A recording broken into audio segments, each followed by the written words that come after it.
on. Can you just explain what Ken Livingstone said that was so offensive? What he said was Hitler had supported Zionism. That's creating a state for Jewish people. What actually happened in 1933 in Germany, there was what was called a Hanover Agreement between some Zionists and the Nazis, but that was expelling Jewish people from Germany. You had to give up all your possessions. You were buying your way out of the country to safety. And he was allowing them to go to Palestine, as it was called, parts of it still called.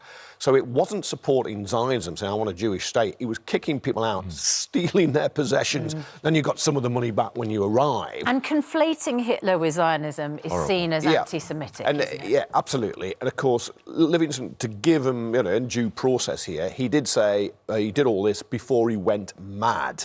But, of course, the Nazis at one time thought of expelling all Jews to Madagascar. But the whole point is the moment you get into Hitler, talking about Hitler, absolutely, right, as a Labour senior figure in this country, given all the controversy that was already around, swirling around about anti-Semitism in the party, it was just unbelievably stupid. 6 million people died in the Holocaust, one of the greatest crimes in history. Hitler wanted to exterminate a people.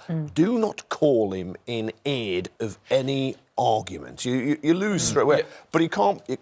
But it's very hard to prove he was anti-Semitic. Livingstone denies it. Kevin says it's a long, lengthy process. Well, that's an understatement, because he made these remarks in 2016. Right. So that's 2 years ago.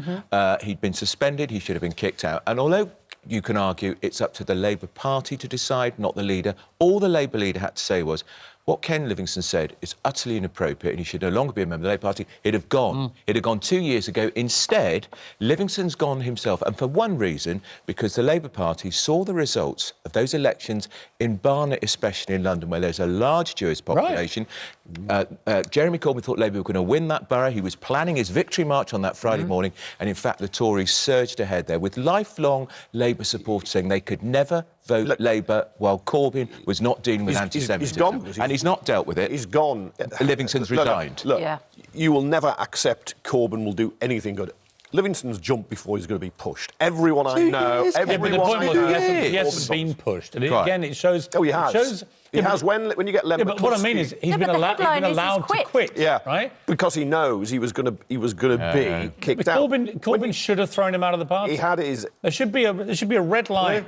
You launch any kind of statement that even feigns it being a defence of Adolf Hitler's policies in any way, you're out. Surely. Absolutely. When they had the disciplinary hearing, Livingstone turned up, lawyered all the way. So he had legal arguments. He's not been found guilty of anti-Semitism. I don't think he's anti-Semitic. I think he's stupid, as Len McCluskey, the Unite Union General Secretary, and a close ally of Corbyn, said at the weekend.